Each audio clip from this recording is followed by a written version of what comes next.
Welcome, everybody, to the Resistance broadcast. I'm John. Thank you for joining us on TRB Live or on your favorite podcast app, however you prefer to take in TRB. We thank you very much. Welcome to the base. We got a good show today. We're dusting off One with the Force to kick things off from a segment perspective. We're also going to take your questions later. So if you have Star Wars questions you want to toss our way and have us discuss them, pop them in the chat using hashtag AskTheResistance so we know that you want those used on the show. Or if you'd like to light speed to the front of the aisle, we have super chats available to have your comment read immediately. Or if it's a question, it'll take front of the line and Ask the Resistance. But more importantly, thanks for being with us here in the base. Make sure you are subscribed to the show on your preferred podcast app. And of course, our YouTube channel, which is now going by youtube.com/@TRBpodcasts. Same channel, new name. Here we are. Hi, Lacey. How are you? I'm good. How are you? Good. Lacey, let's remind everybody what's going down on May 6th for the first time ever. Yeah, so for people just checking in with us now, it's been a wild couple of weeks, but heading into after Star Wars Day, the following Monday, we're kicking off our new podcast, Nerdy and Nice, which is a pop culture specific podcast. So it encompasses all the things that we love to geek out about, movies, TV, etc. It'll be kicking off that Monday. And we're really excited on YouTube and on audio platforms. Those channels are not live yet. So if people are looking for it on like, oh, why isn't it showing up on Spotify? Those aren't going to pop up until the episodes are uploaded. But you can follow us on social channels at Nerdy and Nice Pod. Please do. Yes. And on that first show, I'm just going to quick little sneak peek. I got the Ghostbusters popcorn trap thing. I'm going to do a little, like, not unboxing, but a quick, like, let's take a look at this thing. But Lacey, for Star Wars, my son Johnny wrote a book right before we went on live. So do you mind if I just go through it real quick? I'm excited because I got the behind the scenes of Johnny giving the book. Dropping it off. Yeah. The first draft. Yes. So Johnny's just starting to get into Star Wars. He and I are going to see The Phantom Menace on May the 4th after his T-ball game. It's going to be his first time ever going to the movies, too. So I told him, you got to sit down. It's going to be long. Yeah, you know. But he started writing his book. So here we go. It's called All About Star Wars. Watch out, Clayton Sandell. He's coming for your job. That's right. Actually, Clayton, how about you just hire my son to write a Star Wars book? All right. He said, Darth Vader used to be on the good side. Oh. And then he drew that's Darth Vader. Is it used to USTOO? He wrote. Did I see that? He wrote like us too. All right. Love that. It's only a few pages. The Empire is bad. Oh, spoiler alert. So what does that mean then? Darth Vader is in charge of the Empire, and he drew a TIE fighter. Look at that. That's actually pretty good. Not bad, right? Yeah. For audio listeners, you could I'm sure you'd be able to recognize it's a TIE fighter. The good guys sometimes use the Force. Use YOOS. Sam Tims. And then there's the Jedi using the hand. See the hand? He's waving his hand. Oh my god, I love that. That should go on a t-shirt, that Darth Vader. Look at that. And then on the back he just did, look at that, the aesthetic for marketing. The crossed lightsabers on the back. There you go. All about Star Wars. Lucasfilm, please don't sue us. He's 5 and he loves you. So they're like, look, it's hard times. Pay up, kid. Send over the piggy bank. All right. Don't sue us. So that's what I got to start things off here. Nice. How about you, Lacey? Because you were hiding something off camera. Oh, John doesn't like when I hide things from him. He gets like really upset about it. So, well, especially we're live. I don't know what, do you have a raccoon in the house? I got a little delivery. Spoiler alert, as I didn't want to spoil it before. I thought I would have a quick drink on camera. You got it? I did get it. Guess where I got it, John? Stu Leonard's. Stu Leonard's. Stu Leonard's. Do you know someone signed up to Patreon, and the reason he told us was not I love how you guys talk about Star Wars. I love your community. He said he was laughing at the Stu Leonard's pizza guy bit that we were doing. Stu Leonard, sponsor us. So I was at the store this weekend and they had a guy there being like, please get our blue milk. And they have this big like Star Wars Day sign. And I was like, I gotta get it. They had a milk guy? Yeah, they had a milk guy. Mm-mm. Milk guy. So I'm gonna crack it open and have a drink.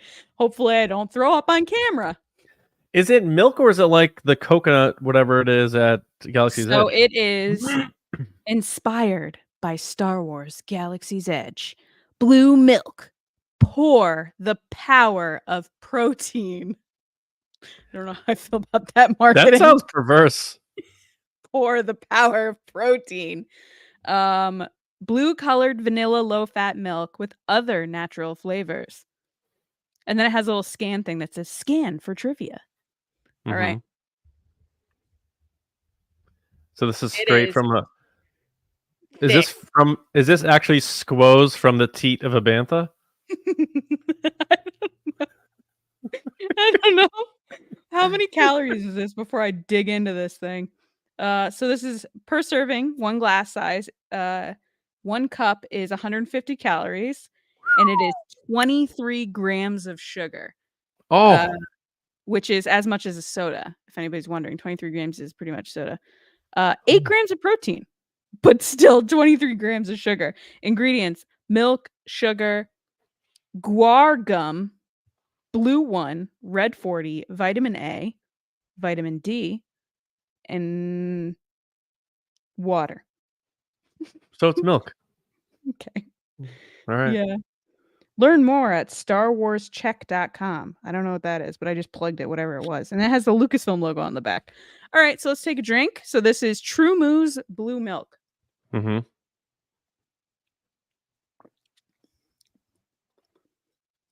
Oh, it's pretty good. Really? It tastes like a milkshake. Like, you know when the milkshake gets at the bottom? Mm-hmm. Or like when your ice cream melts? That's what it tastes like. So it's really thick. It's not. Is it like whole milk? No, it's skim milk. Oh wow, interesting. All right. Would you eat it with? Would you have it with cereal or anything like that, or Actually, dunk you know cookies what? in it? This probably would be good with cereal. Although, Yeah. if you're having super sugary cereal, it might be too much. You know what you do? Get the fork, get the double stuff, and start dunking. You with the fork. I'll never forget that Use the fork. I put the lovely boxes together for our Spice Runners when we went to London last year. Or was it? No, it wasn't London. It was, I think, Anaheim. California.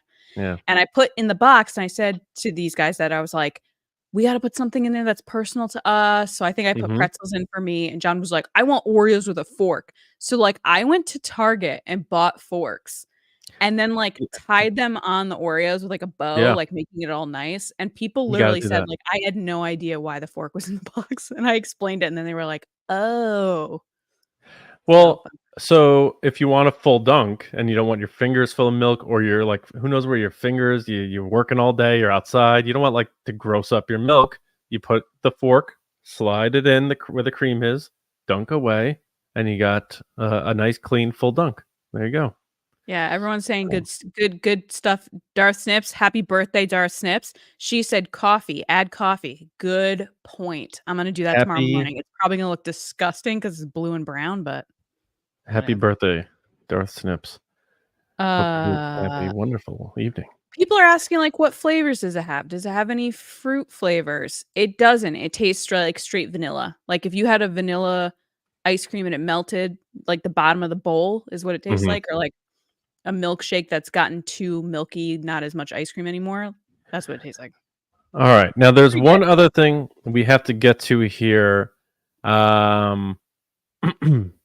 We ran a poll today because we've learned that in probably to coincide with whatever the footage of the Acolyte we're going to see if you go see the Phantom Menace, there's going to be a special look at the Acolyte after. Or before, I forget what it is, but either way, I'm making Johnny stay to see it. You tweeted this that the CCXP Mexico Comic-Con. Yeah, their Comic-Con is also probably giving a look at the Acolyte, and I assume it's going to be the same footage that there's going to be in the theaters. That extra Acolyte footage for Phantom Menace. Oh, you don't think it's a trailer? I don't know. It's hard to say. I mean, it'd be cool if it's a trailer, and maybe that's May what it 4th. is with the Phantom Menace. Yeah, but needless to say, it inspired the poll because we do have the bet going on, and for people who don't remember, the bet is whether Yoda will show up on screen in the remaining Acolyte trailers, however many there are. So we ran a poll on our Twitter account today, and we said, will Yoda appear on screen in any remaining trailers for the Acolyte? And if yes, I have to deliver a pizza to Lacey. And if he's not, Lacey has to deliver a pizza to me. So we simply put, their choices are, yes, he will appear. Lacey gets a pizza. No, he won't appear. John gets a pizza. And the results, I kid you not, it only ran for a few hours, but we had 205 votes. So it's officially a scientific poll. So thank you. The winning vote is no, John gets a pizza, but I only won by 0.4. It was 50.2 to 49.8. So we may have to do a recount. We may have to take this thing to Georgia. There's a lot that might have to be done here for this. But needless to say, it's Gilleran. It's split. So we have half on Team John, half. Did you on vote Team in it? Lacey. I voted. Yeah. You didn't vote? You might have been the one vote. Wait. You jerk. So I can Did do you the vote math. for yourself? Let's find out right now. Let's find John out right is the now. one vote. You voted for yourself. Times 0.502, 103. Ridiculous. Yeah, I think if you took my vote away, it would have been tied. See? Isn't that a lesson? Geez. Vote, folks. Every vote matters. That is. You never know. Yeah. Lacey can now can't complain of the results of this poll. But anyway, yeah, very fun. We'll see what happens, and we'll see. Someone's getting a pizza, so either way, it's a good thing. But we got a show to get to here. Again, a reminder: if you want questions on the show, hashtag Ask the Resistance in the chat, and super chats if you want to cut the line, or if you want your comment read directly on the show, like our first guy did here, Gary24 fan, with a super chat coming in. Go ahead, John. And he said, by the way, thank you, Gary. Appreciate it, man. He said, hey, TRB family, sorry I won't be tuning in live tonight. I need to go watch the Patriots screw up the number 3 draft pick. We'll catch you on the replay. Look, I got the Giants going 6th. I think they need a quarterback. I don't know what's going on. They beat the Eagles on that worthless game at the end of the year, which pushed them from 5 to 6. It's a disaster. The Giants, they got a mess on their hands too. So I don't feel bad for you. I don't know how old you are, Gary, but the Patriots literally started winning in 2001, and they didn't stop until like a couple years ago. So I don't feel bad for you. But thank you, Gary. Brady. Yeah, Tom Brady. All right. Here's the deal. It's time to dust off a pretty old school segment of ours, but it's a fun one. And because we're doing it live, we may see some answers in the chats to make it even more fun. So I'm going to hand it over to Lacey for One with the Force. The Force is with me, and I'm one with the Force. All right, guys. One with the Force, the segment where we dive deep into the galaxy far, far away. I'm laughing to myself because I wrote this out for the show, and I know that John hasn't read it. By exploring intriguing scenarios and making tough choices. From the battlefields of iconic complex to interior struggles of beloved characters, John. No, it's a struggle, all right. Put our knowledge and passion to the test. Join us as we face the ultimate challenge to pick just one path in a universe filled with endless possibilities. One with the Force. All right. So basically how it works is we have a question with some choices, and we have to pick one. Thus one. I love that you have this elegant intro that you like scripted out for yourself. Imagine if the first question was, would you rather have an Eope blast a fart in your face or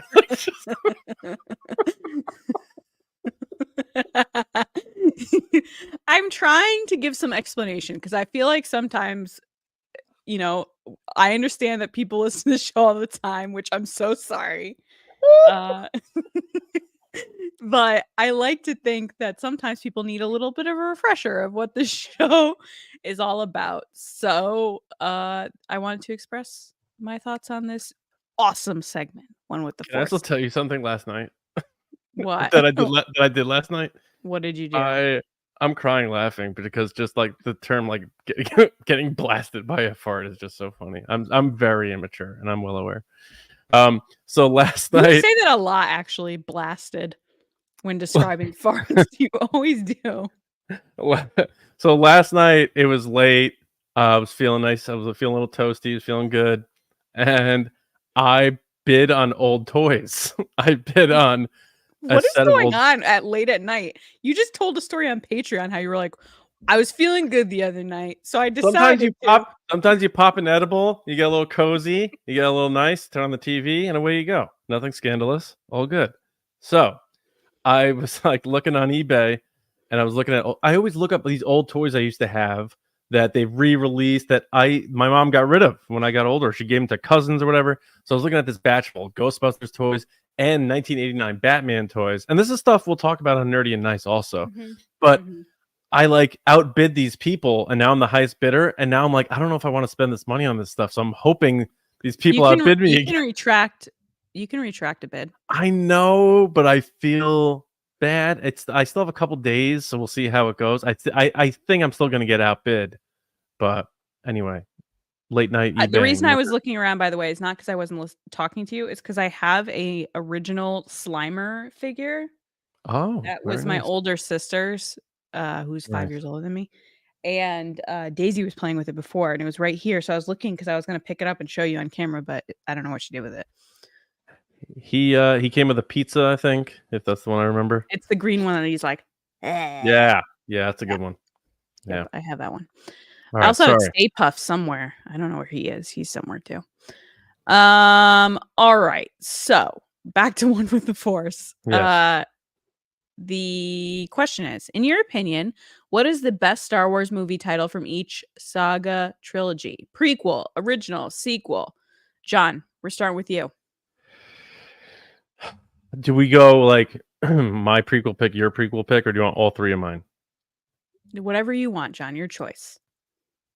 I mean, I'll just run through it. I think The Phantom Menace is one of the coolest movie names ever from any movie. So I think that's the best title for the prequels. You can't beat The Empire Strikes Back with its pulpiness. And it's just fun to say. And then for the sequel trilogy, it's tough. But I think the mystery of wondering what it meant for The Force Awakens. Because, I mean, when I saw The Rise of Skywalker, I was excited, and I wondered what that meant. And I was like, are they going to resurrect somebody? Is Luke coming back? But with The Force Awakens, I was like, what does that mean exactly? And it's just still so surrounded by everything that was building up for that trilogy, so it's hard to top. So I'm going Phantom Menace, Empire Strikes Back, and then The Force Awakens. Good choices. I'm going to choose Phantom Menace as well. Kicks off the series. There was a lot of intrigue of like, who is this menace? Oh, what does it mean? Plus, I just have such a fond feeling of that movie, despite what everybody says at the time and now as well. I know a lot of people have come around on it with the anniversary this year, which I appreciate. But at the time, I was still just as psyched because I was like, I think in 5th grade, right? 5th grade, 6th grade. And I was hyped that there was a Star Wars movie coming out. For the original trilogy, I'm going to go with Return of the Jedi. I have such a fond feeling for that movie too. I'm going with Warm and Fuzzies. Having Jedi in the title was such a cool moment for Star Wars, which is funny because I do not feel the same the second time it shows up. But in Return of the Jedi, I thoroughly enjoyed it. And I think it's just such an epic title that speaks true Star Wars by having Jedi there. And then in the sequel trilogy, to nobody's surprise, I'm going to pick The Force Awakens. It's a very mysterious, kind of secretive title, but at the same time, it evokes this feeling in you that you're like, oh man, the Force. I know exactly what they're talking about. Let's do this. Who's going to have the Force in this movie? Where's it going? What kind of destiny are we about to experience? So those are my picks, but we definitely want to know yours in the comments. Yeah. And it doesn't mean like you could hate the movie and just be like best title. Right. Yeah. Right. All right. Next up is rebels always find themselves in difficult situations. If you were a freedom fighter in a galaxy far, far away, would you rather be A, dropped into a trash compactor in hopes someone gets you out before turning into a pancake, B, be Jabba's personal slave with a chance you're not freed, or C, be physically and mentally tortured by the Empire, even though they don't ask you any questions? Question mark. John, which scenario are you picking? I'll be Jabba's slave. I'd be completely fine with that. I have I've thought about this, and it probably isn't that bad. You get used to like the bad stuff, and then you're like, I'm being fed. I live here. There's entertainment once in a while. We've talked about it before. The smell in that room. You get over that. You get used to that. John, and I'm sure you wouldn't last long.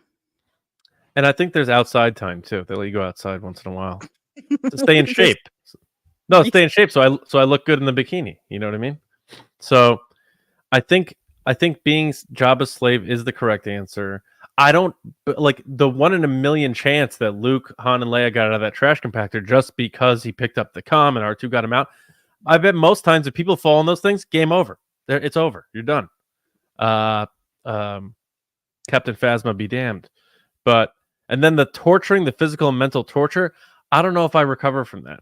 So I think being a slave, I can handle better than being like burned and like having my mind melted, sort of like how Dr. Pershing was. Who knows what the Empire is. That's what I was considering. Is I know you were probably referencing Han Solo, where he's like, they didn't even ask me any questions. I knew exactly. But they do all sorts of torture. But the Pershing one is what stuck out to me, where they basically put him into a microwave. That is quite a choice. So that's definitely out. I did battle between going to the trash compactor and then also being Hutt's slave. I feel like I could get out of the Hutt situation. Like if we're talking about like ways to get out, I feel like there's more times to get out of that than there are to get out of a trash compactor, because they almost got killed. R2 saved them at the last minute. Right. So if you don't have an R2, you're in trouble. And I don't see myself having an R2 in this scenario. So it's like, okay, what's my best outcome? It's probably Jabba the Hutt's place, because maybe you could argue your way into like better positions over time. Like you could start off being a slave, but maybe like you become his right hand guy, and then like all of a sudden you're in a better position saying Awatawanga and not wearing a bikini. Right. Yeah. Somebody in the comments wrote John in a Leia bikini with a bag of 12 tacos is peak TRB. Oh my god. Oh jeez. Yeah. Oh, Darth Sniffs made a good point. The Bix torture is exactly what I was thinking. No, thank you. That scene is one of the most traumatic. I didn't make it through that scene. I remember. I think Pershing's worse though, because she's okay. Like, is she okay? Yeah, but he's a vegetable. Yeah, but I don't think he was suffering the way she was. She was suffering from children dying. He was suffering just from like radio waves that after a while he just goes into bleh mode. But permanently, right? He's done. He's like, his brain is jello. Yeah, but what damage has it caused to her? Yeah, but I mean, she has a shot. His life's over. He's done. He's dead. Brain dead. Frank saying that I could be the Rancor caretaker. Frank, I don't think Jabba's going to let me go down and be Rancor. From what his track record with ladies, I don't think I'm going anywhere. Lacey and Danny Trejo. We're just high-fiving. Yeah. Danny, come on the show. All right. What's the next scenario? Next question is too many tabs open. If you could play one creature or alien species in Star Wars, it can be sentient or non-sentient. Which would you pick, John? You go first. No, you go first. Why am I always going first? Because I'm being nice. Oh, it's so sweet. Or you haven't thought of one yet, so you're trying to think of one now. No, I have. I'm not gonna try to get too clever on this one. I think being a Wookiee would be pretty awesome. People like you. People want to give you hugs. You live for a long time, and you don't have to be a warrior. Like Chewie sometimes looks like he's just kind of chilling, and it just seems like he's having a good life. So, and he's in the war. There's probably some Wookiees that are just hanging out. I don't know. I would be a Wookiee who was just like, I got independently wealthy somehow, and then I'm just hanging out in a cantina, just like, oh, like Norm, like sort of like everyone like so happy to see me. I'm there. I got my own stool at the bar, but I'm a Wookiee, and I'm just like one of the guys. I think that'd be it. I think I would be a Wookiee. The fact that you were like, independently wealthy, I have a 401k, just like chilling, I don't want to work. No, yeah. Yep. I was kind of stuck between two, to be honest. I was stuck between Ewoks and then like whatever Yoda's species is, which they're never gonna name. Because with Yoda's species, you get to probably have the Force, seeing as the only ones we've seen have the Force. And you get to be adorable, which I am. So I wouldn't want to do that. But at the same time, I thought it would be really cool to be an Ewok because you live in the trees, you live in the forest, you party a lot. And if you're not doing that, you're doing battles. Right. You're battling people. They do party. So I thought that that's another example, like someone really adorable that don't mess with them though. Which I feel like encompasses who I am as a person. That works. That plays, I think. Yeah. Do you have? That is my choice. Would you want to be a part of a tribe, or would you want to be like a sort of a rogue Ewok? I'm a lone Ewok walking the forest. Like, what kind of question is that? Of course, I would want to be with the other Ewoks. Who would want to be a lone Ewok? No, remember that hacker Ewok from that? Oh my god, the hacker, the DJ Older book. Yes, right? Something shot. Last shot. Yeah, he was an Ewok like hacker, and he was like this. He's his own marched to the beat of his own drum. I'm gonna be honest. I feel like sometimes those books, they're just like, look, I need 4 characters. Give me some characters. This person's gonna be a hacker. Gungan. Can it be an Ewok? Like, okay. Yeah. Anyway, enough of that. This has been fun, but let's get into the news. What do you think, John? All right, let's get into the Resistance Report right now.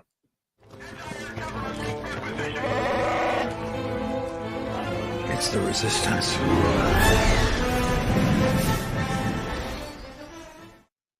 The penultimate episode of The Bad Batch has arrived. It's called Flash. Keep saying that. Everyone used that word today. People love saying penultimate. You know why? Because it makes them sound smart. That's why. Oh, I'm just not smart. So instead of saying the second to last, they say the penultimate. But anyway, season 3, episode 14. So 1 to go for the Bad Batch. Flash Strike has come and gone. And as far as our thoughts on it, I remember watching it and noticing, like, I don't know if they're necessarily Easter eggs, but shot references, like when the ship was getting pulled into that hangar, it was sort of from the side, and to me it just seemed so deliberately similar to when the Falcon was getting pulled into the Death Star. So I was getting, and then once it took you into the bay, it like shots from above. It was very similar, and I wonder if they borrowed that a little bit from A New Hope. But then there's also they did. I feel like they've gotten to a point now that they just try to make Easter eggs for people. Which are great because they're not like necessarily slap you in the face Easter eggs, but if it triggers something in your mind of a memory, you're like, yeah, okay. And I like that. Right. And then a lot of prequel imagery with the fights through the jungle, and that reminded me a lot of Utapau and Obi-Wan for some reason on the top of that lizard he was chasing Grievous on, and we'll talk about Grievous later too.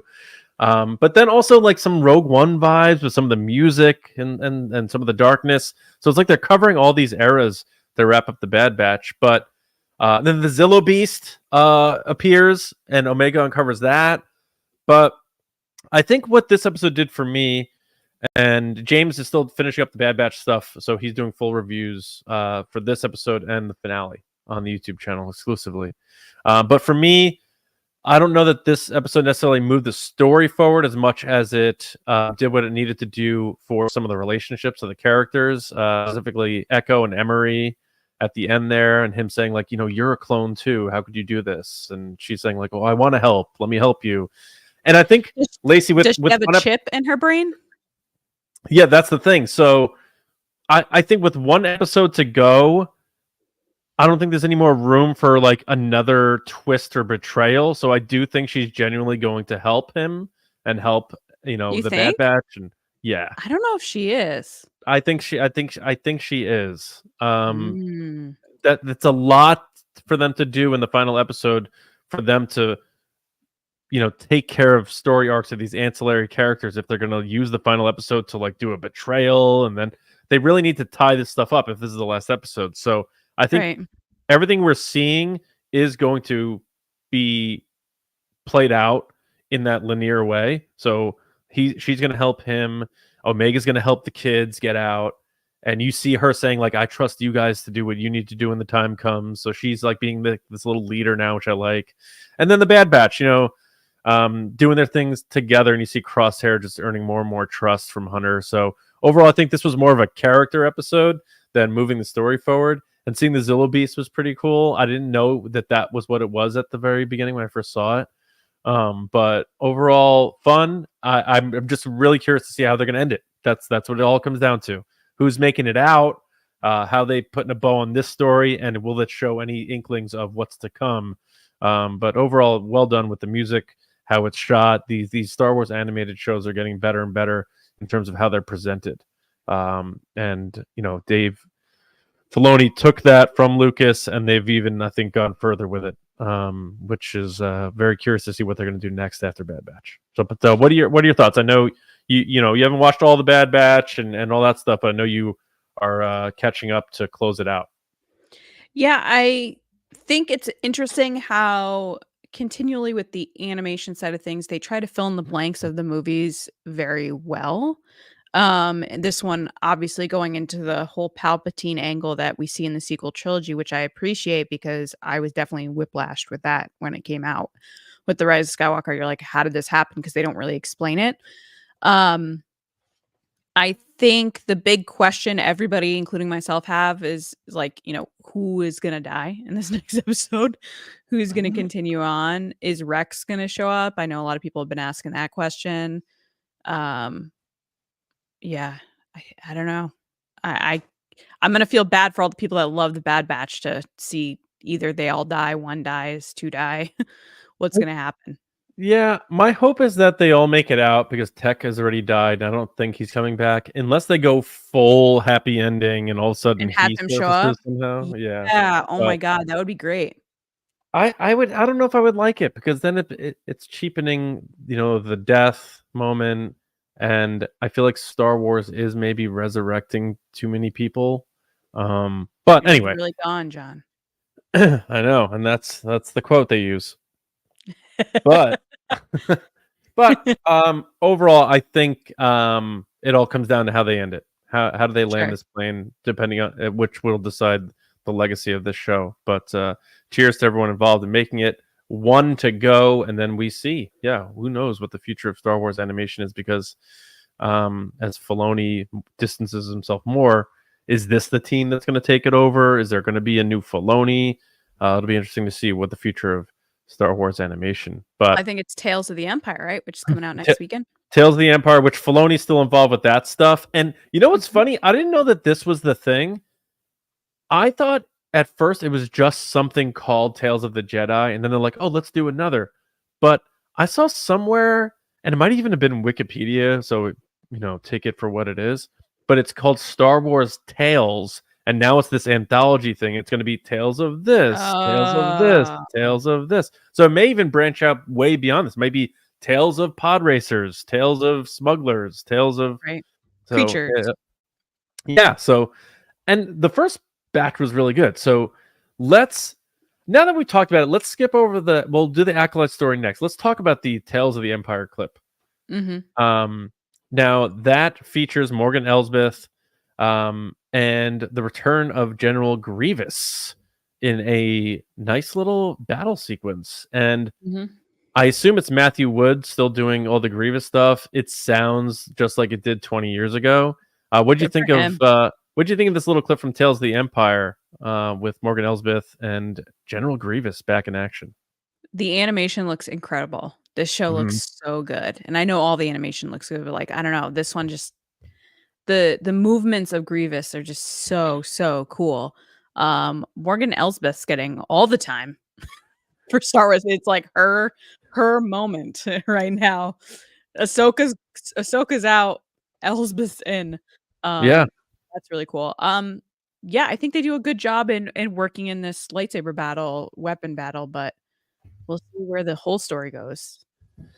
Yeah, and they have, I know for the voice, Diana Lee Inosanto is still doing Morgan Elsbeth, so very good for her. But yeah, like, talk about taking these characters that are being introduced in the post-Galactic Civil War era, like Fennec Shand, Morgan Elsbeth, others, and then retroactively fitting them into these other stories.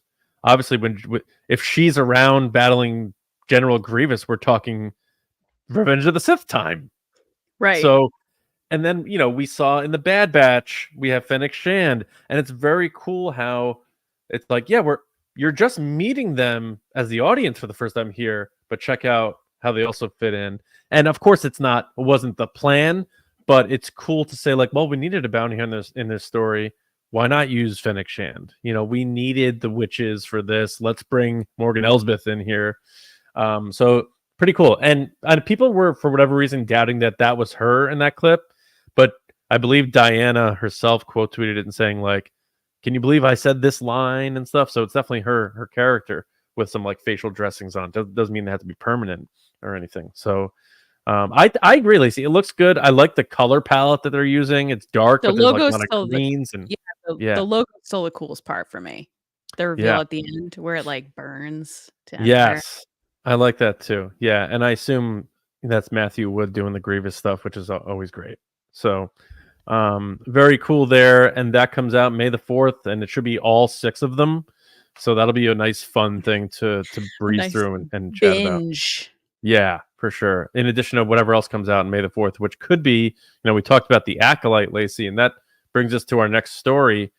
So Amanda Stenberg, the lead of the show, who's, in my opinion, flying under the radar, because you got Daphne Keane, who's been interviewed a lot. Obviously, Leslie Headland, the showrunner, interviewed a lot, and people are focusing a lot on the array of characters. But we were told from the beginning that this character, May, played by Amanda Stenberg, is going to be the lead here, and is a very mysterious character. But she had some things to say. Did you have a chance to check out what she had to say about the Acolyte? I do. I have the quote. Do you want me to read it? Oh, yeah, go for it. So the quote is, "We are the prequel to the prequels," Stenberg said. And the prequels have this kind of prestige to them, this monarchical vibe. So one of my main questions going in was, are we going to maintain that sensibility? And yes, in many ways we do, while also incorporating elements that feel really contemporary and relatable. When I watched the finished episodes, I was really struck by how universal the story was. So what do you make of that? Well, I kicked off the last one. You go. Well, I'll say this. I like that they're paying attention to sort of the evolution of whether it's government or even fashion and how etiquette is over these periods of time. And the prequels did feel very medieval in this weird sense with, you know, like the milady and the formal dressings and all that sort of stuff.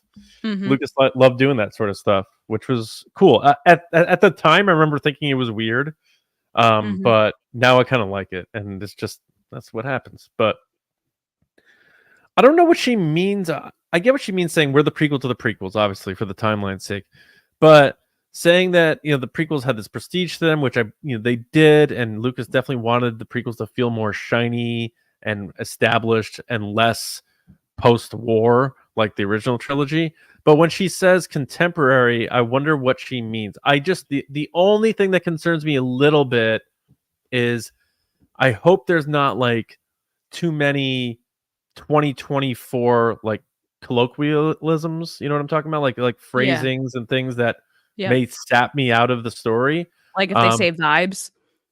Yeah, and I forget where it was. I don't know if it was Star Wars, but it was something else that isn't taking place now, and there was a phrase thrown in. I'm like, there's no way that person would have said that in the 1960s or something, and it threw me off. And I'm just saying, like, if I don't know what she means exactly by this, because it is a very general statement, and I feel like they are being guarded with this show, so I understand that. So there's not a lot to take away from this, which always makes my brain think of what makes me nervous about it. I think contemporary to me means relationships. Do you think so? Yeah. Yeah, like queer Jedi.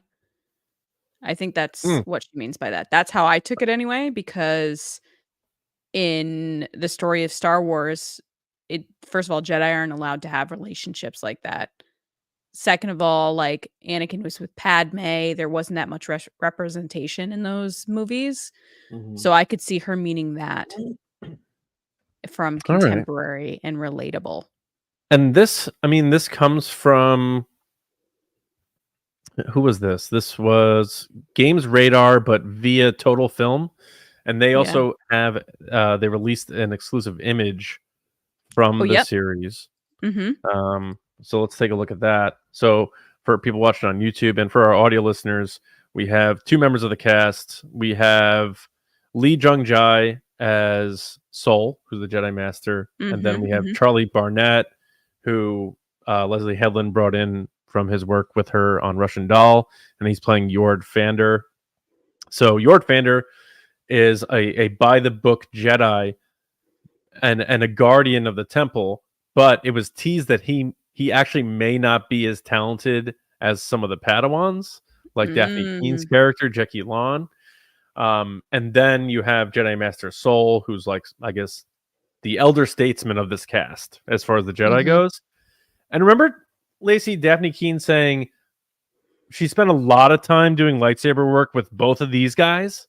Yeah. So I think there is going to be a dichotomy between the three of them. And I alluded to maybe some of the, the humor, but a lot of these images, they like these Jedi look nervous, and there's always like, and I don't know if they're deliberately showing us these particular frames. They definitely do. They always look uneasy, and I find that interesting because this is supposed to be still sort of like the high time of the Jedi. Everything's quote unquote peaceful, but like this is the era of the Jedi, and in every shot they're showing us, I don't sense that calm, resolute Jedi-ness. I see concern. The only person that has it is the only person that has it is Carrie-Anne Moss. Her character generally looks pretty That's true. stern. She does look like she's okay with whatever's happening at that time. So it's going to be interesting to see what this show does. I'm very just in wonderment of what we're going to get, because you can't even speculate on this show at this point, because they haven't given us enough to speculate from, and it's not necessarily tied to anything beyond the end of the High Republic. So it's going to be hard to say what happens here. I like that, but I feel like I just need a little bit more to just ease my appetite with about 6 weeks to go. So that's why I think we're getting a trailer next week, John. Yeah, you think we're definitely going to? That's a month out. That's a month out. And it's Star Wars Day. Yeah, but May the 4th, they're going to give us the special look with the Phantom Menace. Don't you think they're just going to show people online the same thing, or no? I think we're getting a trailer. All right. Or they're going to show it at Comic-Con to the people there, and then release it on Monday on Good Morning America or something. Oh, that could work. Yeah. Interesting. I hope we do. I mean, I'm all about seeing more of what they bring to the table here. But any other thoughts on Acolyte? Does any of what she like? It was a quick quote from her, but anything on this image? Anything else that you've thought about with this show as we come to almost a month away from its premiere? Yeah, I think the image is pretty straightforward. Like you said, I totally agree. I think the people look very nervous in every picture, except for the one where they're all standing there with their lightsabers in the forest that we saw at some point. But even then, when you get the other angle of them, they all look nervous. So it is weird that this is supposed to be the heyday of the Jedi and everybody kind of scared. But from my understanding, the story is supposed to be like something's going on that nobody wants to explain. So that might be why there's like this nervous overall environment that they're all in. I think honestly, the most interesting character to me every time I hear about it and or see it is still Kelnaka. The Really? That's Wookiee cool. Jedi. I just think he's so cool. I just think he's so awesome. And the fact that it's Jonas, I can't wait for the press tour where Jonas is going to be on it, like being in Star Wars again. Like, the guy Yes, is I agree. living the dream, living Yeah. the dream. And seeing him just beat people up with a lightsaber, Yeah. like It's going to be so cool. I like it a lot. Yeah. Her quote was pretty straightforward. I mean, they've been saying this a lot, is that it's the prequel to the prequels. It's the way they're explaining it to non-Star Wars fans. Like, oh, this comes before Anakin Skywalker and all that stuff you do know. Kind of telling people on the timeline where it is while also separating it from the things that people do know. Yeah, I'm interested to see what like you said, John, about what she means by contemporary. The only other thing I can think of is that there are maybe kind of reflections into current events now in our country and across the world that are reflected in the show, just like we're similarly seeing in Andor as well. It's just a question of how current are they going to go with it? Like you said, are they going to keep it more of a fantasy story, or are they going to try to ground it in some realism of what we're going through right now? There's going to be, I'm telling you right now, there's going to be at least several op-ed pieces on blogs or trades or whatever, Collider, whatever, that are going to say like the Acolyte is the perfect blend between fantasy Star Wars and Andor. It's going to say like, because it has the darkness, it has the real sets that they filmed on, like Andor, but it also is heavily rooted in the Force, of course. So it has the whimsy and all the fantastical elements of the galaxy far, far away with that dark, realism or grittiness of Andor probably blended together. I think this has the chance to sneak away as a lot of people's favorite Star Wars shows for two reasons. One, that because it is the blend of what everybody seems to like. It's like borrow from this, borrow from that. But then two, I still feel like this show is flying under the radar in general. We are 6 weeks away from brand new live action Star Wars, and it doesn't feel like it. And I don't think that's necessarily a bad thing at this point. I don't know what their expectations are for viewership on Disney Plus right now. They're clearly shifting things that were planned for it to theaters like Lando, Mandalorian. They haven't announced new shows beyond a second season of things, Andor, of course, and Ahsoka too. We haven't heard about a new show. So I think Acolyte is in a great spot right now to come out, low expectation. It's not tied to Luke or anything like that where people can get all upset about it, and hit us with something that can enrich how we see maybe the dark side of the Force and the Sith, but also it's not living up like the Obi-Wan thing. I kept saying like that show's got to be a hit. They've been talking about it for years. Is he coming back? Is he not?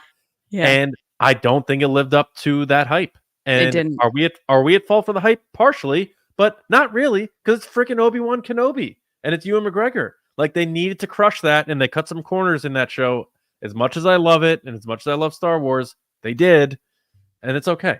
I still enjoy it. You mean keeping them in a cave for, episode after not episode wasn't a aging good look? hate for no reason beyond not wanting to do it. Like either Using not wanting- extras that are known creators in the Star Wars space and that even, everybody was like, okay. the original writer is coming out and saying, like, originally I had Reva dying, and he's like, they had me change it in the last minute. So all of a sudden her story just ended very oddly, where she just It was very said, weird. I give up now and I walk away. It was all very strange. But needless to say, the Acolyte doesn't have to be that, because it's this new thing with all new characters, besides maybe Yoda, who's not going to show up in the trailer. He'll show up in the show. I'm probably going to be delivering a pizza. Oh God. Can't wait. I'm going to eat it in front of you. Yeah, whatever. That's fine. I'm going to open it up. There's going to be like 6 pieces missing from the pizza. Yeah. But I think it's going to be good. I'm excited for it, and I like that it's sort of not dealing with the hype machine necessarily, or the expectations machine. And I think it's going to deliver because of that. But we have one more story before we get to your questions, and that is for Andor, not season 2. But we have the clip courtesy of Empire that is going to be, I believe, exclusive to, correct me if I'm wrong, I don't think it's going to be on Disney Plus, exclusive to the physical release of the 4K Steelbook, which you may not be able to find in Target anymore if those rumors are true. But correct. 2025, they're not having physical media anymore. Unbelievable. But anyway, physical release, Andor, 4K Steelbook. They're doing some behind the scenes stuff, and this is one of the clips. I remember I was asked if I wanted to rehearse with them, and I said no, not really. 9 Baker, take 1, C camera. And I think it paid. They had been rehearsing for quite a while, and they had dynamics that I didn't understand. This team was already being funny and making jokes, and they had like a challenge where you couldn't say a word, and if you said the word, you had to do 10 push-ups. And they were like a team, like a theater troupe. I was an outsider to that. Stand by and action! We're not prepped for this. We don't even have enough comms as it is. We have 2 spares. That was our backup. Clem is our backup. We were finding out who we were and how we were gonna relate. We have an extra uniform. Gonna need to leave us your belt and gloves. Clem, cut. There was a parallel, version of what was written happening on set. So who are we supposed to be? Nature lovers, mystics, dead enders. There you go. So yeah, 4K of Andor coming out. We're happy to sample those. If you want to send us some early, we would love to check them out. I saw some people were sent them, and I was jealous. I'm not gonna lie. I'm like, hey, how did he get one? Let me get one. But anyway, I totally forgot that his name was Clem. Clem. Yeah, I then forgot that. Keen, and which I knew that guy was going to be a dirtbag, and he was. But I'm probably gonna buy these because I have all the Star Wars movies. I have the Mando ones. Oh, you do? Yeah, I got to get those. I want to get Obi-Wan, and I got to get Andor, of course, just to have everything. Because I'm crazy and I love Star Wars. But what did you think of this clip? What was your takeaways from the very delightful Diego Luna? There were some comments in the chat about how he never ages, and I completely agree. He looks amazing. I love behind the scenes stuff. I will watch it more than the movie over and over and over again because I love to see the process that these films and TV shows go through to make these things happen. I love the creative process and what I could learn from it. One of the best experiences with this podcast has been when we watched the Skywalker Legacy one. What was it called? Is it the Skywalker Legacy? Is that what it was called again? For episode 9, yeah. Yeah.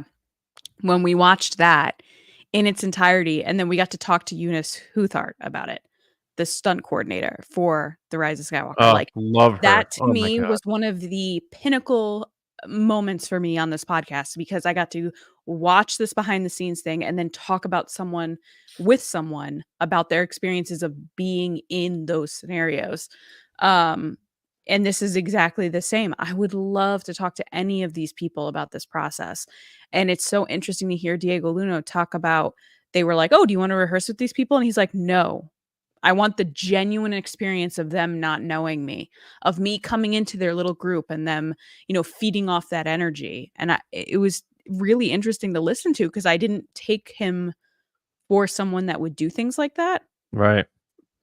Because he's just such a friendly guy. Like, I wouldn't take him as someone being like, no, I'm taking this like really serious. But I think that did help with the scenes because there is this awkwardness that you feel while watching it that you're like, yeah, they don't like him. And it's not that they don't like him in real life, but yeah, it's just crazy. And then the environments are so lush in this show. Like, just them standing in this like big, I think it was Scotland, right? These I think big it was. areas of just greenery and forest and big hills and mountains. And it's just I love it. so beautiful. Yeah. The volume just can't compare with that. Can't compete. It can't. Yeah, I think. Yeah, and we've talked about the volume a lot. Like, I think it's a great tool, but it shouldn't be the answer for like the bigger parts of it. But We'll definitely be talking about that in a commentary. I think we should do that. We should watch all the scenes together in a commentary for Patreon. Yeah, I agree, and I like that approach too because it really does naturally capture the distance between him and them, and I think that only helped serve the story, as they say. So I have no problems when they do that stuff.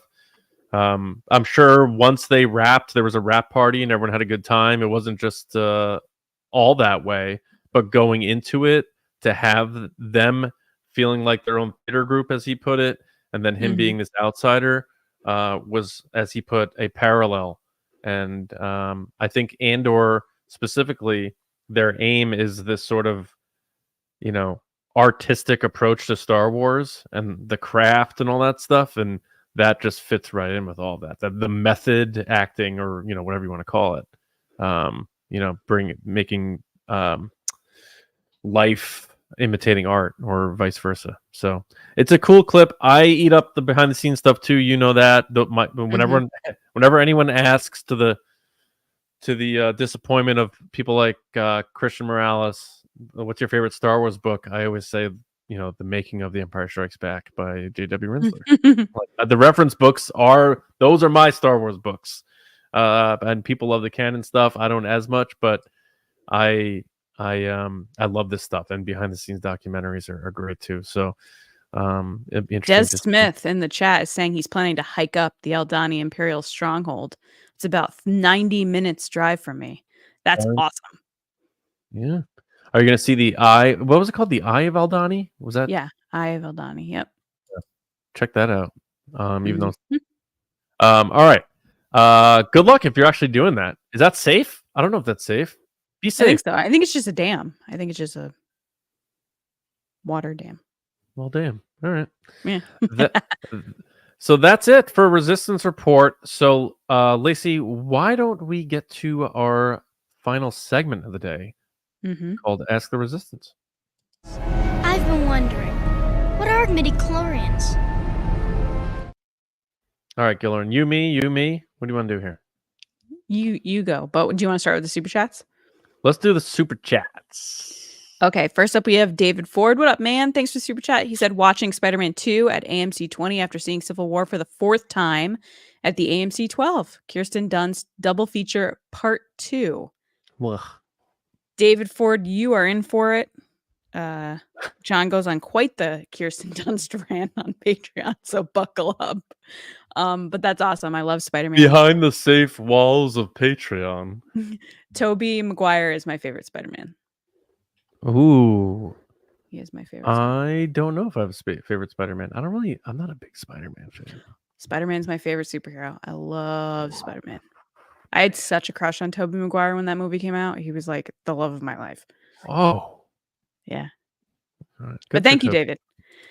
And of course, it wouldn't be a show without Freezy2324. Thank you. What up, man?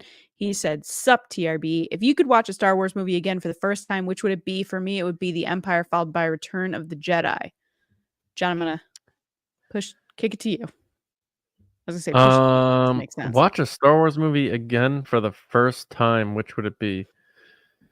Well, that would mean that I've seen the others.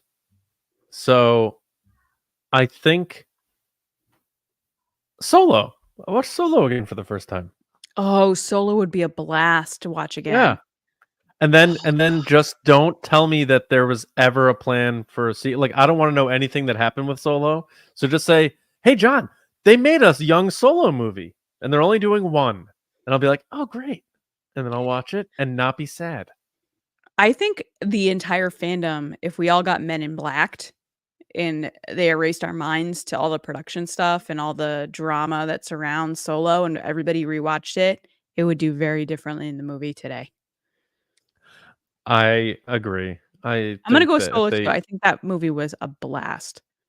That one Honestly, and Force Awakens too. I loved The Force Awakens. I didn't watch it that long ago again, and just the romance and everything between Han and Kira, like, just I'll never forget Clayton. I mean, I was talking to Clayton when it like didn't do that well, and he's like, they made a big mistake. They should have marketed the romance between Han and Kira, and they were afraid. They were hiding Alden too much. They were afraid of Alden. And I'm like, you're absolutely right. They didn't go confidently into that on the limited marketing budget they had. But we'll have more time to talk about Solo. We're gonna do another Solo commentary or watch along or something. So we'll talk all about Solo again. But I think it'd be Solo. What about you, Freezy? I want to know. And by the way, see his profile picture? He went to the Indiana Jones and the Last Crusade, that temple in Jordan that they used for the end of the movie. What? Very cool. I think Danny's gone there too, if I remember. Unless I made that up. Freezy has a different picture every show, and I love it. It always just updates. Freezy's doing it. He's not Freezy. He's on the move always. It looks like so. Very good. Thank you. Appreciate it. We have one more super chat. Yep. Our next super chat is from David Probus, aka Proby1 Kenobi. What up, man? And his super chat, thank you, is for awesome TIE fighter screams through valleys in Andor and TRB being awesome. Thank you. That was epic. I remember seeing that and saying on this show that was the first time I ever felt scared of TIE fighters. It was just horrifying. It felt real. It felt like on Earth. Like, it felt scary. It did. It was such a good job. TIE fighters in Andor. Very scary. Again, the environments. You can't beat the environments. They're just so epic. But the sound design in Andor is very well done. Yeah, how the I can hear my daughter screaming upstairs. She sounds like a TIE fighter. But the sound of the TIE fighter echoing through the mountains was just you're right. They absolutely did crush the sound design for that show. Thank you, David. All right, so let's get to a few questions and then we'll get out of here. But first up is Christian Morales. What point in the timeline would you like to see the next main animated show be set in? What do you think, Lacey? I think we've touched on this in the past. We definitely have. I would love a show during like Luke, Han, Leia right after Return of the Jedi. Oh, after Return of the Jedi. I'm with you, but I would have picked them together to see. Oh, in between? That's because but then Han's in Carbonite. So how about I know they've done comics, but how about in between A New Hope and Empire, which is like 3 years? That could work. That could work. I think they go to Crate even. There's a lot of things they could do there. And you're right. You get Han not frozen, so we got to do that. But because the only thing with post Return of the Jedi, you get the Ben Solo being born and stuff, but what's the conflict? Like, do they run into I'm sure they're still well, look at the Mandalorian. They're still dealing with the fallout of the Empire. That's just because the Empire is done doesn't mean they're actually done. Yeah, Luke sort of goes off with Lando and goes artifact hunting, and Han and Leia do their thing, and they get estranged. I would love to see a Luke, Han, and Leia animated series, and I'm surprised they haven't done it, considering we got so many years of Anakin and Obi-Wan and Padme prequel stuff with the Clone Wars. It just doesn't it seem like it's a matter of when, not if, with that? Like, eventually they're going to be like... Yeah, it's definitely a when, because there are 3 characters that everybody just constantly wants more content about.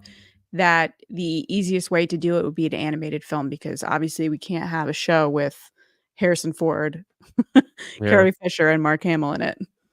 Yeah, and then beyond that, I don't know. I mean, I wouldn't mind seeing if that like Mangold movie comes out and it's this like start of all of this thing. If they do animated stuff in that type of era, which I would imagine might have a more of like a medieval feel, that could be fun.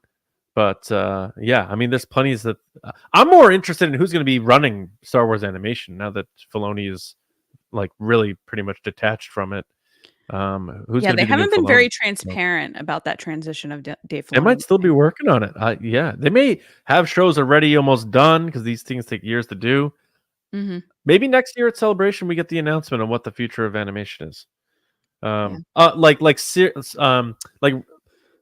Like series animation. Like I consider Tales of the Jedi and Tales of the Empire like more of like shorts and anthology stuff. I mean like Bad Batch, Rebels, Clone Wars. Not Like what's the Visions, you're next? saying. Yeah, like what's the next canon series that multiple seasons? Yeah, like full show. Right. We'll see. But thank you, Christian. Next up, the birthday girl, Darth Snips. Went. Happy birthday.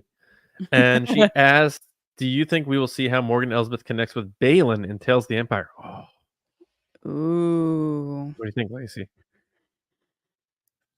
I think they will, because it's going to be a perfect way to lead into Ahsoka. Like, because they're trying to make all these connections, right? They're trying to connect all these shows so that you want to just move into the next thing. You watch Ahsoka and you're like, I need more about that character. I'm going to go watch this. And then you're like, oh, wait, she's also in The Mandalorian. I got to watch this. They're doing a really nice way of kind of like, what's the word I'm looking for with the thread? Sewing the thread. Weaving, weaving, maybe interconnecting, holding hands, content, mm-hmm. giving a hug. Oh, yeah, right. Okay, I forgot to. John's bringing this What's up the again. matter? I forgot to put my wedding ring on because I was holding my hands. I'm not a bad person. Everything's fine. Ladies in the chat, F in the chat if you take off your ring to put lotion on. F in the chat. Yeah, that's just a joke. Internet joke. F in the chat. May the F be with you. But yeah, I think we will. What about you, John? I never even thought of this. So now since you've said it, it's like such an interesting idea. I would love to see it. I don't know, based on when this probably was completed from a recording standpoint. I imagine Ray Stevenson may have had passed at that point. I don't know how they handle that. Actor, though, probably. Yeah, so I don't know how soon after. That's a touchy thing. I'm gonna lean no, but I hope they do. Because I love Balin Skull. I'm so like upset. Obviously, the Ray Stevenson's gone because I liked him in a bunch of other stuff he's done. And he seemed like such a nice guy. He loved being Gar Saxon. He loved being in Star Wars, and I always loved that. But I love Balin Skull, and I hope that's not it for him. And I know with Ahsoka Season 2, he's got to be involved. But animation sounds like it might be the future for Balin Skull. I think they're going to recast him. I think he'll be recast for Ahsoka, but for stuff before Ahsoka, they may just do animated stuff. Did you almost say the stuff Ahsoka? Before Ahsoka. It's like, yeah, Ahsoka. BBY. Yeah, maybe animated's the way to go with him for stuff before season 1 of Ahsoka, but I don't know. It's still just such a bummer because he was so damn good. We finally got that fresh villain that had hints of stuff we loved from Vader and Palpatine, but he was his own sort of thing. It's so upsetting as a Star Wars fan, but of course, more importantly, as just a Ray Stevenson fan, and yeah. But his anyway, fighting was crazy. Like, remember the power he had behind his fights, and just the delivery of his lines. It's just so like Shakespearean and good. Oh God, crush! I may rewatch Ahsoka just for him, honestly. But great idea, Snips. We'll see We'll see if he pops up in there.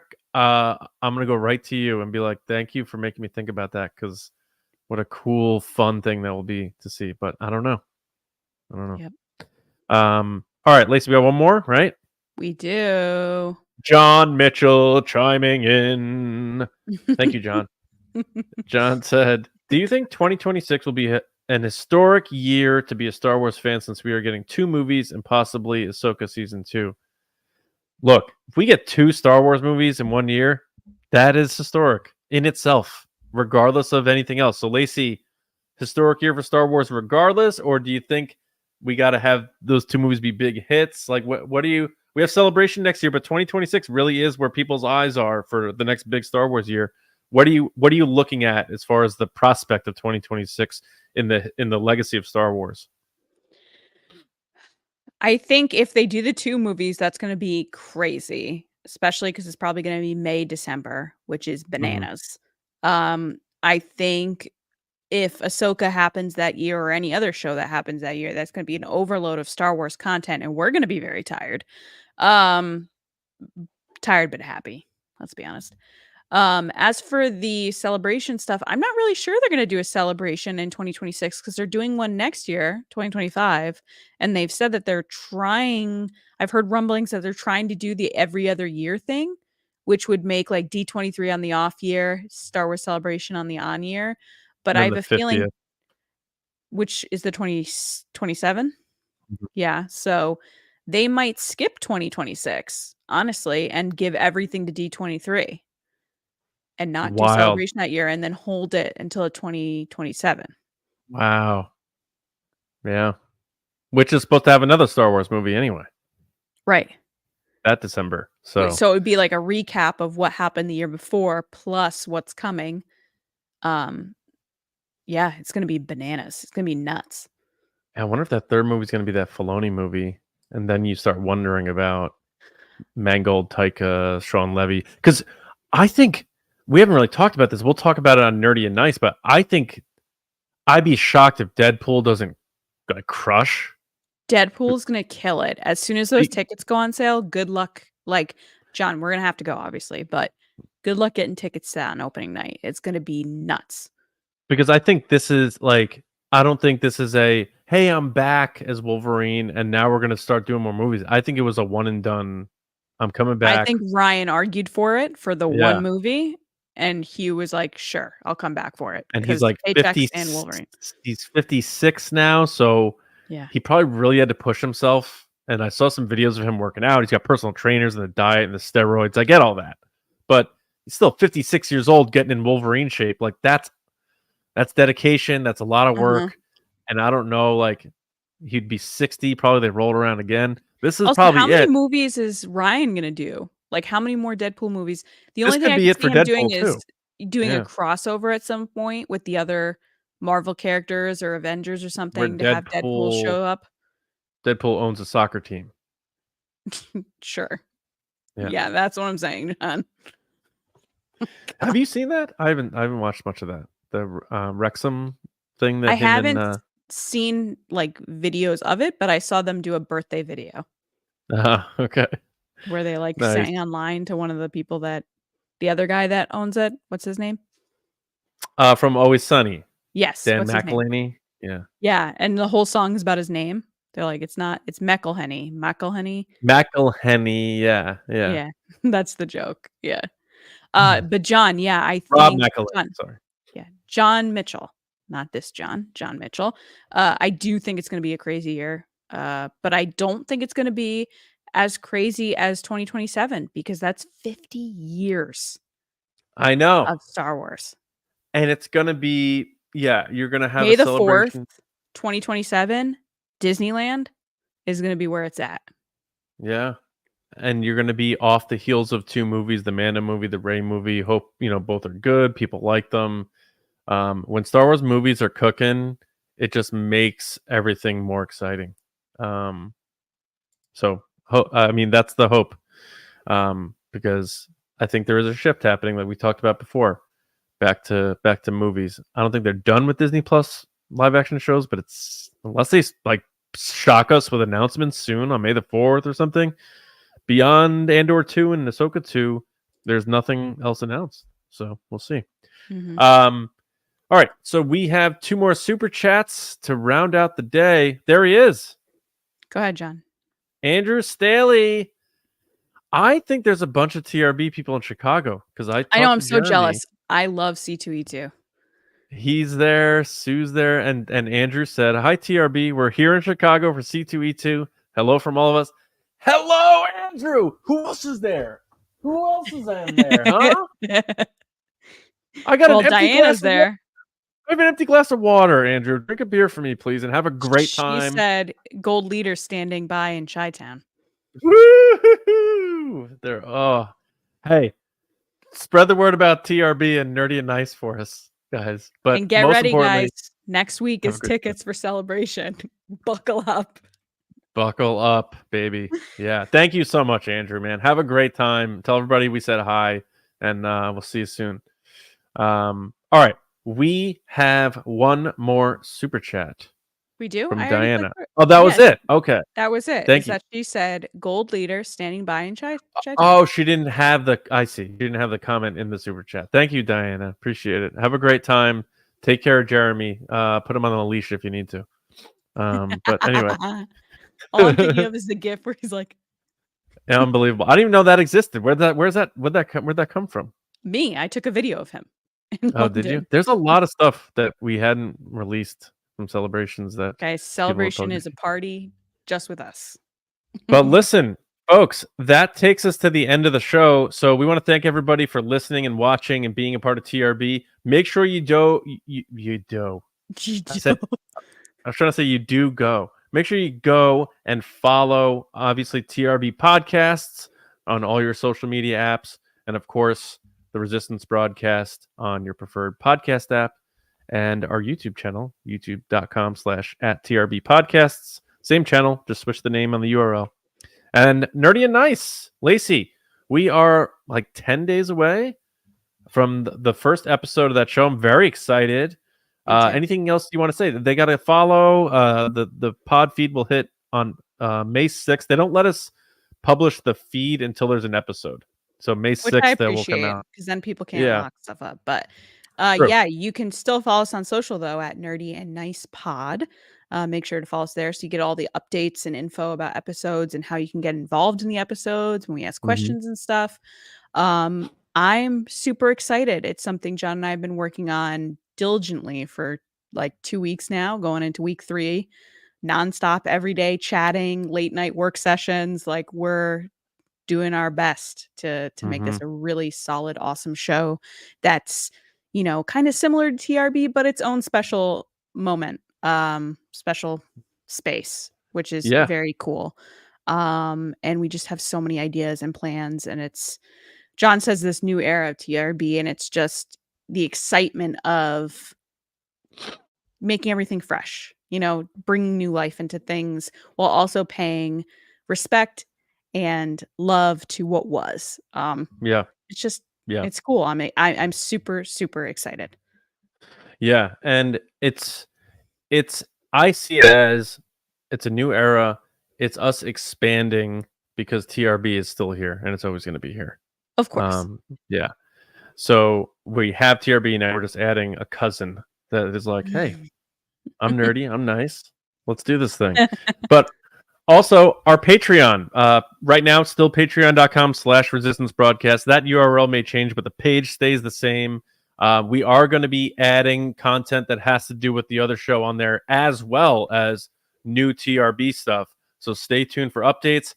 Let me just tell you, next week, we're going to debut the new images for our tiers. And when I tell you, they're awesome. And people aren't ready. I don't think people are. I don't think they're ready at all.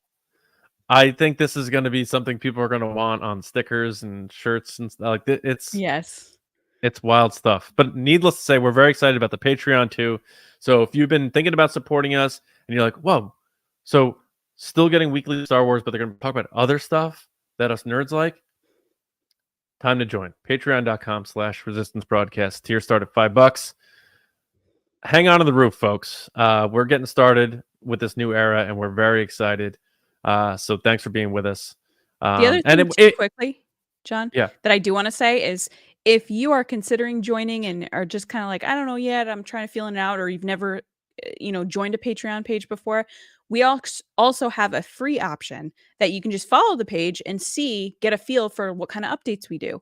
Now, things are locked if you're not at certain tiers, which is fine, but you do get alerts every time an episode goes up, the public episodes, which is nice. So you get an email in your inbox that says, hey, we have a new episode out, so you never miss an episode. Because I know sometimes life gets crazy and you're like, oh, I've fallen behind on episodes. We send it right to your inbox. So that's super helpful. And I know this because I follow the page myself to make sure things are running properly. And I love getting the updates too. I think it's really cool.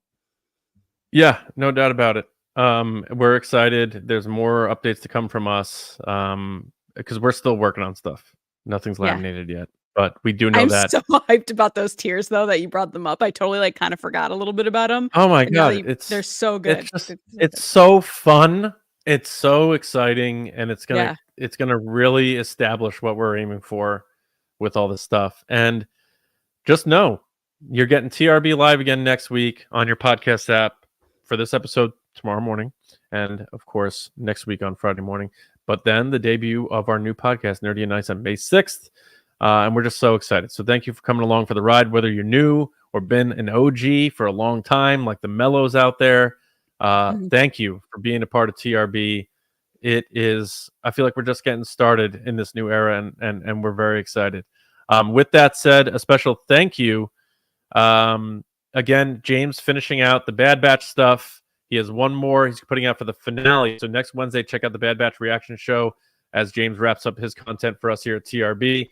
And then a special thank you to our Generals and Spice Runners on Patreon. We've been talking about Patreon. These people are really supporting us in ways that just blow our minds. And thank you to who I mentioned: Carmelo, John Risi, Jetta Rosewater, Frank Grande, Nick Kratz, Chris Morales, Brian Smith, Danny, Mike Rumore, Brendan McLaughlin, Sneaky Zebra, Dave Hornack, and Jolt and Jedi DiMaggio. And the Spice Runners, David Probus, Neil Shaw, Kendall Gelner, Andrew Staley, Jeremy Myers, and the Fort Worthian. All of our patrons, all of our listeners, however you support TRB, thank you so much. For me, Johnny Hoey on X, and my other movie pod, Just Like the Movies, on your favorite podcast apps. We're doing Man of Steel next. I'm very, very, very excited about that. Lacey, aside from getting ready to buy me a pizza in a few weeks, where can people talk to you, chat you up, talk Stu Leonard's, talk romance movies? We'll see how that works out. People can find me on social media at Lacey Gilleran, on TikTok at It's Lacey Gilleran, and on May 6th, you can find me talking pop culture on Nerdy and Nice Pod. Yes. Very also excited. Please review the podcast on different audio apps, this one and Nerdy and Nice when it comes out. It helps people find us. It lets us know how we're doing. And it lets, gets the pod out there. We appreciate it. Yeah, definitely make sure you subscribe to the new pod, because it will be on its own feed. So TRB will still be on the same feed you're subscribed to, the Resistance broadcast. And then Nerdy Nice will be on its own feed. So you just have to follow it. Still free. But make sure you do follow it. And like Lacey said, we just didn't want to complicate it for people. So before people go, what does that mean? Yeah, we found it's better to separate them. So definitely try to lift that one up for us, as you guys lift us up all the time. But that's it for us here. We hope you enjoyed the show. We hope you have a wonderful weekend. Things are starting to warm up here where I'm at, so hopefully they are for you too. And we will see you next Thursday on the cusp of May the 4th and the cusp of really the launch of the next era of TRB. So until next time, from us here at the Resistance Broadcast, we will see you around, kids.